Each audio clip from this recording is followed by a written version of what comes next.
Good morning, everyone. It's Thursday, July 8th, coming to you live from Seoul. I'm Kim Boo-kyum. Before we begin, these are the stories we're following at the top of the hour. South Korea reported its highest daily number of infections since the pandemic began, with 1,275 new cases Thursday. This comes some 6 months after the country reached the peak of the third wave back in December. The WHO chief says over 4 million people across the world have died from COVID-19 so far since the onset of the pandemic, adding that there have been roughly 185 million confirmed cases globally. And the world is in shock as Haiti's President Jovenel Moise was attacked and killed early Wednesday at his private residence. A group of unidentified individuals stormed the residence, killing the president and shooting the First Lady. Our top story this morning, South Korea has recorded its highest ever number of new coronavirus cases Thursday. Health officials are scrambling to get the current outbreak under control. For more on the concerning trend, we have our Han Sung-woo on the line for us. Sung-woo, give us the details. South Korea reported 1,275 new cases of COVID-19 on Thursday, the highest daily tally ever recorded in the country. Thursday's numbers topped the former record of 1,240 set during the peak of the third wave last December. This week is also the first time since then that the country has seen 2 straight days of more than 1,000 new cases. 1,227 of Thursday's cases were locally transmitted, with the capital area accounting for 994. That's roughly 81%. These include extra infections stemming from clusters at several English cram schools in Gyeonggi-do province and at a restaurant in Yeouido. The recent outbreak at the Korea Army Training Center in Nonsan, Chungcheongnam-do province, meanwhile, is now being linked to at least 53 cases. In a radio talk show this morning, Prime Minister Kim Boo-kyum said that there could be discussions as early as this Sunday over whether the capital region should be placed under level 4 of the new 4-tier social distancing scheme. Under level 4, private gatherings of just 2 people are allowed after 6 p.m. He had earlier said in a briefing on Wednesday that the capital area could be placed under the strongest distancing level available if the situation isn't put under control within a few days. Meanwhile, the Education Ministry is announcing this morning how it will strengthen prevention measures for schools and private education institutes. That announcement was scheduled for 10 a.m., so the new guidelines will be unveiled any moment now. The government was previously planning on having all students attend schools in person during the second semester. That's all I have for now, Mo-kyun. Back to you. Thank you for the report, Sung-woo. Now, given the rapid uptick in COVID-19 cases, South Korea's capital region will stick to level 2 social distancing, the second highest in the government's new 4-tier system. Authorities say the measures could be tightened if the situation is not reined in as quickly as possible. Lee Kyung-un reports. Saying that this is the beginning of a fourth wave, the South Korean government decided to extend the current level 2 social distancing scheme in the capital region for another week. That means private gatherings of more than 4 people will still be banned, and restaurants along with cafes will have to close by 10 p.m. The government could have imposed its new upgraded level 3 measures, under which tougher restrictions will be imposed on private gatherings. But level 3 would actually allow late-night entertainment businesses like nightclubs to reopen and gyms to extend their operation hours. The government said at this point, such measures could actually harm the effectiveness of the nation's containment efforts. We were worried that people could misunderstand and think that we're loosening the restrictions, so we decided to keep the current distancing level in an attempt to strengthen restrictions. Instead, the government has decided to ramp up testing in the capital region. First, it will recommend at least 1 person in each household to get tested. Additional testing sites will operate in areas that are visited by young people. That will make a total of 51 testing sites in the city. In the meantime, large workplaces with more than 50 employees could request for a mobile testing team to visit them on site. And preemptive testing will be carried out at high-risk facilities like pubs, university dormitories, and indoor gyms. On the monitoring front, tougher inspections and punishments will be applied to businesses. Those that violate prevention rules will be forced to suspend operations for 10 days. Up until now, they were given a warning if it was a first offense.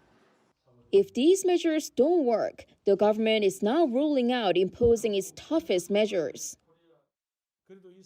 If the current situation does not get under control, we will also consider issuing the highest level in the social distancing scheme. And whether that would actually happen or not will largely depend on how the extended measures will effectively contain the outbreak in the coming days. Jongun, Arirang News. South Korea's Prime Minister Kim Boo-kyum, in a speech to Parliament on Thursday morning, called the government's proposed extra budget a way to achieve comprehensive recovery from COVID-19, as he urged lawmakers to pass it as soon as possible. The government submitted the budget worth 33 trillion won, or around $28.9 billion last Friday. If passed, the largest portion of the proposed budget, more than $13.7 billion, will be used to help the economy recover from COVID-19. The recipients of a fifth round of emergency handouts was also agreed on, with everyone except those in the top 20% income bracket receiving payments. For virus prevention efforts, around more than $3.8 billion has been allocated. More than $11 billion of the proposed budget will be used to boost the local economy. The remaining $2.2 billion of the proposed budget will be used to stabilize the job market, especially for young people who have had difficulty finding work amid the pandemic. Israel and Britain are grappling with the spread of the Delta variant of the coronavirus, with it now becoming the dominant strain in those nations. As the world continues to fight against the pandemic, the World Health Organization says there have now been more than 4 million COVID-19 related deaths across the globe. Kim Boo-kyum has more. The WHO chief says over 4 million people across the world have died from COVID-19 so far since the onset of the pandemic, adding that there have been roughly 185 million confirmed cases globally. The world is at perilous point in this pandemic. We have just passed the tragic milestone of 4 million recorded COVID-19 deaths, which likely underestimates the overall toll. Saying that there is continued virus circulation all over the world with sharp increases in many countries, the global health body also warned that countries need to be extremely careful so that the gains they've made in combating the virus so far are sustained. This comes as the Delta variant, known to be more transmissible than the original strain, is spreading fast around the world. In Israel, for instance, the Delta variant is responsible for 90% of new cases in the country over the past 2 weeks. Local media outlets say that the country has also detected at least 4 cases of the Delta Plus strain, which is an extra mutation from the Delta variant. Despite being the first country in the world to lift face mask wearing requirements, Israel has seen a sharp increase in the number of new infections, hovering around 500 for the past 2 consecutive days. Britain, whose prime minister has pledged to lift most of the country's COVID-19 restrictions soon, reported Wednesday that its daily tally has risen above 30,000 for the first time since January. Despite concerns over the government's plans, Prime Minister Boris Johnson expressed confidence that the country has seen a clear drop in COVID-19 related fatalities. But it's certainly true, Mr. Speaker, that we are seeing a wave of cases because of the Delta variant. But scientists are also absolutely clear that we have severed the link between infection and serious disease and death. And currently there are only a 30th of the deaths that we were seeing at an equivalent position in previous waves of this pandemic. Over in the U.S., 125 people have tested positive for COVID-19 after attending a summer camp run by a church in Texas. Local health authorities are on high alert as hundreds of others were likely to be exposed to the virus when infected people returned home from the camp. They also add that at least 3 samples from the cluster infection were confirmed to be the Delta variant. Against this backdrop, the New York Times says that most COVID-19 vaccines provide good protection against the rapidly spreading Delta variant. Citing latest research, it added that the vaccines also remain highly effective in preventing hospitalizations and deaths. 김여선, Arirang News. With a matter of days to go until the start of the Tokyo Olympics, the Japanese capital reported 920 new COVID-19 cases Wednesday, its highest daily total since May. The figure is up significantly from the 714 reported a week earlier, with the daily tally rising on week for the 18th consecutive day. According to Reuters, authorities are expected to declare a state of emergency for Tokyo. Prime Minister Yoshihide Suga says a decision on measures to try and stop the spread would be made on Thursday. Those measures are expected to determine whether spectators can attend Olympic events. North Korean leader Kim Jong-un has visited the Kumsusan Palace of the Sun to mark the anniversary of the death of his late grandfather Kim Il-sung, dismissing rumors about his health. The regime's state media reported Thursday that Kim was accompanied by members of the Political Bureau of the Central Committee of the Workers' Party, as well as his sister Kim Yo-jong. Speculation has been rife as this week that the young leader had lost consciousness due to ill health and that there had been a coup within the state that pushed him from power.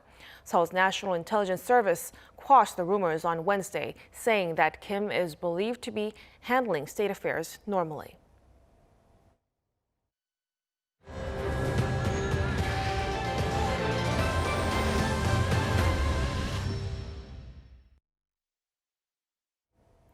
We turn to some shocking news. The president of Haiti has been assassinated at his private residence. Reports say the attack was undertaken by a highly trained and heavily armed group. Following the attack, a martial law has been declared across the nation. Lee Seung-jae has this story. The world is in shock as Haiti's President Jovenel Moise was attacked and killed early Wednesday at his private residence. According to Acting Prime Minister Claude Joseph, a group of unidentified individuals stormed the residence at around 1 a.m. and killed the president in what he called a highly coordinated attack. First Lady Martine Moise was also shot, but is said to be in stable but critical condition. Reports say the gunmen were heard speaking Spanish and English. This is considered unusual, as people in Haiti mostly speak French or Haitian Creole. In a video circulating online, still pending verification, the gunmen can be seen yelling that they were the U.S. Drug Enforcement Administration as they entered Moise's guarded residence before shots rang out. Martial law has been declared in Haiti, while the acting prime minister declared a state of siege, pleading with citizens to remain calm. A state of siege is the middle of 3 levels of emergency under Haitian law. State of emergency being the lowest, and the highest a state of war. Under the current state, national borders are closed, with Haiti's military and national police empowered to enforce the law. World leaders have denounced the attack and expressed their condolences and solidarity with Haiti's people. As you saw, we issued a statement a short while ago in which the Secretary General condemned in the strongest terms the assassination of President Jovenel Moise of Haiti. The perpetrators of this crime must be brought to justice. The Secretary General extends his deepest condolences to the people and government of Haiti and the family of the late president. The 53-year-old former banana exporter spent most of his time in office caught up in controversy over the terms of his presidency. Moise repeatedly failed to hold elections at both the local and national levels, while claiming his 5-year term should end in 2022, as he wasn't sworn in until February 2017. His inauguration was delayed over allegations of voter fraud during the 2015 election. Lee Seung-jae, Arirang News. Afghan government officials and Taliban representatives have met in Tehran for peace talks amid the pullout of U.S. troops from Afghanistan. The talks are the first significant discussions in months between the two sides from the war-battered country. Ji-young with the details. High-level peace talks have been held between an Afghan government delegation and militant Taliban group representatives in Tehran. According to Iranian state-run media IRNA, the two sides met on Wednesday for their first significant talks since discussions in Qatar some months ago. The talks come amid the nearing completion of the withdrawal of U.S. troops from Afghanistan and with an increasing number of districts across the country falling to the Taliban. Afghan government officials, including former Vice President Yunus Kanuni and others from Kabul's High Council for National Reconciliation, were in Iran's capital to meet with Shur Mohammad Abbas Stepniksai, who headed the Taliban political committee. The outcome of the meeting wasn't reported, but according to state-run media, the Iranian Foreign Minister Mohammad Javad Zarif chaired the meeting. He said while greeting the two sides that Iran is ready to assist the dialogue to resolve conflicts, mentioning the failure of the U.S. in Afghanistan. He also urged them to take difficult decisions for the future of their country. The talks come after the U.S. announced on Tuesday that 90% of its troops had left the country after a 20-year-long military campaign, with the drawdown to be finished by late August. According to Afghan local media, the Taliban have increased territorial control since the pullout of U.S. troops, dominating more than 100 districts out of 400. 엄지영, Arirang News. The container ship Ever Given, which blocked the Suez Canal in March this year, is finally leaving the waterway. Egyptian media on Wednesday showed footage of the 220,000-ton vessel raising its anchor. It was freed after Egypt signed a compensation agreement with its owners and insurers. The Egyptian government had demanded $550 million, but terms of the deal have not been disclosed. Earlier in March, the ship disrupted global trade for almost a week after it got wedged diagonally across the canal. The Federal Reserve is discussing the need to begin scaling back its massive asset purchases, but few policymakers seem in a hurry to do so. Now, this is according to the minutes of the Federal Open Market Committee's meeting for June, which provided a few glimpses into the Fed's thoughts about tapering. The prevailing mindset was that it should happen slowly so the markets are prepared. However, some mentioned it's time to back away from the policy as the recovery is happening faster than expected and inflation is rising. Most of us would struggle to get through a day without our smartphones and other digital devices. But soon, rather than taking our friends and families through video calls, we could be meeting them virtually as holograms. Chang Tae-hyun reports. 6G networks could be up to 50 times faster than 5G. They also have just 1/10 of 5G's latency, which is the time taken between a user's action and the end result. So in other words, far more data can be stored and transmitted at a faster speed, making the world hyper-connected. Basically, hyperconnectivity is about a connection from person to person, then person to object, and object to object. And they're connected by a fast speed and high accuracy. There are 6 main areas where 6G can be used. For example, people in Korea, France, and India can wear smart glasses connected to the 6G network and can meet each other as 3-dimensional figures, holograms. 6G can also be used at smart factories where all the work is done by AI robots. It also allows autonomous driving of cars and even drone taxis. Thanks to the reduced latency, shortening any delay between action and result, and the projection of a clear 3D image, 6G can help doctors perform remote surgery. It'll also be used in eco-friendly smart cities and to improve security technology. South Korea has decided to invest around $194 million on development of a 6G network by 2025. Also, Korea and the U.S. have agreed to work on joint research and development of emerging technologies like 6G, following the commitment made at the Seoul, Washington summit in May. Standardization is important in communications technology because merely being good at development doesn't mean it'll be successful. For instance, Japan developed its own technology, third-generation mobile communication. There was no technical problem, but it's useless if other countries don't use the technology. In the 6G era, objects will have perfect intelligence, meaning that objects around us will help out so that we can get a convenient service. The mobile communication eras are often classified by generation, and we see them as a 10-year term. So we expect the 6th generation of mobile communication to come by 2030. It sounds like the distant future, but when we think of our smartphones, we never imagined we'd be so obsessed with them. So, Who knows what's gonna happen next? 장태현, 아리랑 뉴스 대전.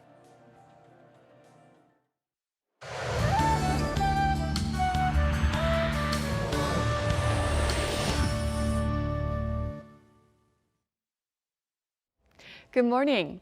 A monsoonal front that dropped torrential showers on Korea's southern regions has lost strength and moved away to waters south of Jeju Island. So the south coast and Jeju could be seeing lingering heavy rain into tonight or through Friday, but elsewhere we'll get break from the monsoon rain. But we'll still need to keep an umbrella handy as inland regions will be seeing heavy passing showers in the afternoon along with thunder and lightning. And when it starts to rain, it could pour down. Temperature-wise, afternoon highs will be slightly higher than yesterday, so Seoul and Daejeon will be getting up to 30 degrees. Chuncheon, Daegu will be hotter at 31 degrees. But high humidity will make it feel hotter than these actual temperatures. More passing rain is in the forecast for another couple of days. Then next week will be a scorcher with highs in Seoul climbing to 34 degrees Celsius early next week. That's Korea for you, and here's to look at the weather conditions around the world.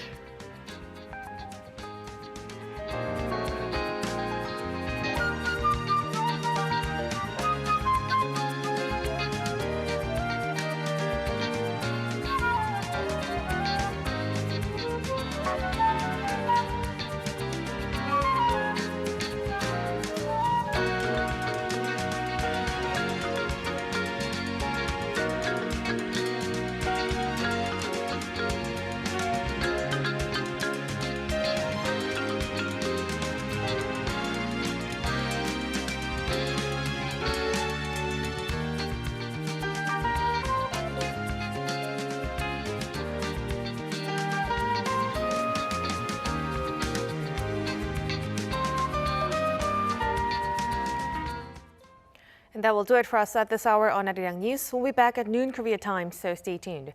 Thank you for watching and goodbye.